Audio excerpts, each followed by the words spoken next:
Do you ever feel a physical wave of exhaustion wash over you when someone approaches you at a gathering and asks, "So, how about this weather?" You aren't being rude, you aren't antisocial, and you certainly aren't broken. If the thought of meaningless cocktail party chit-chat makes you want to hide in the nearest bathroom and scroll through your phone, psychology suggests it's not a social defect. It is actually a sign of a specific, highly perceptive personality type. You don't hate people, you hate inefficiency, and you crave something that modern social interaction rarely provides: substance. Here is the psychology behind why your brain rejects surface-level conversation, and why it's actually a hidden strength. The primary reason you detest small talk is that your brain is wired for depth, not breadth. For the majority of the population, small talk acts as a necessary social lubricant. It's a low-stakes, safe way to gauge another person without revealing too much vulnerability. It serves a tribal function. But for you, it feels like static noise.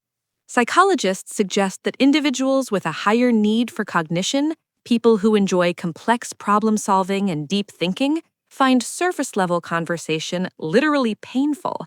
Your brain is constantly starving for real data, patterns, and genuine insights. When you're forced to discuss traffic or the local sports team, you aren't just bored because you feel superior. You're bored because your cognitive engine is idling, and it desperately wants to be put in gear.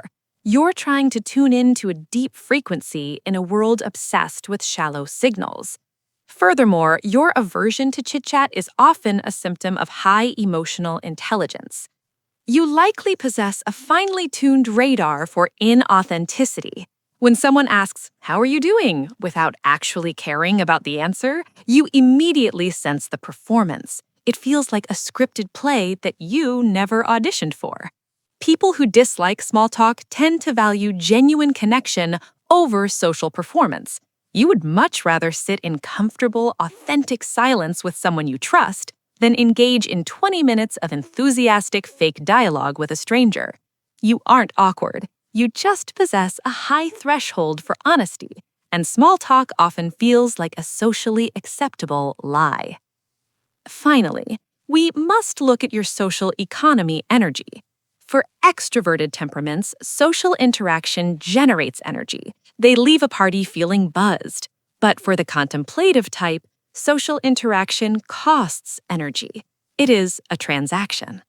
Every forced smile, every generic nod of agreement, every polite laugh at a joke that wasn't funny, it all drains a very limited internal battery. You instinctively know that small talk has a terrible return on investment.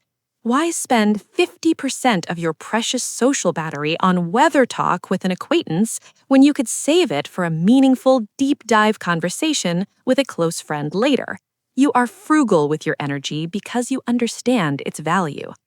So, the next time you find yourself cornered at a networking event, desperately searching for an exit, stop apologizing to yourself for wanting to leave. You do not need to fix your hatred of small talk. It is a protective mechanism designed to save your limited resources for connections that actually matter.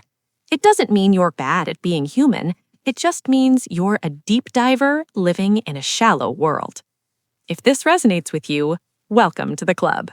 Subscribe for more insights into the hidden mechanics of your own mind.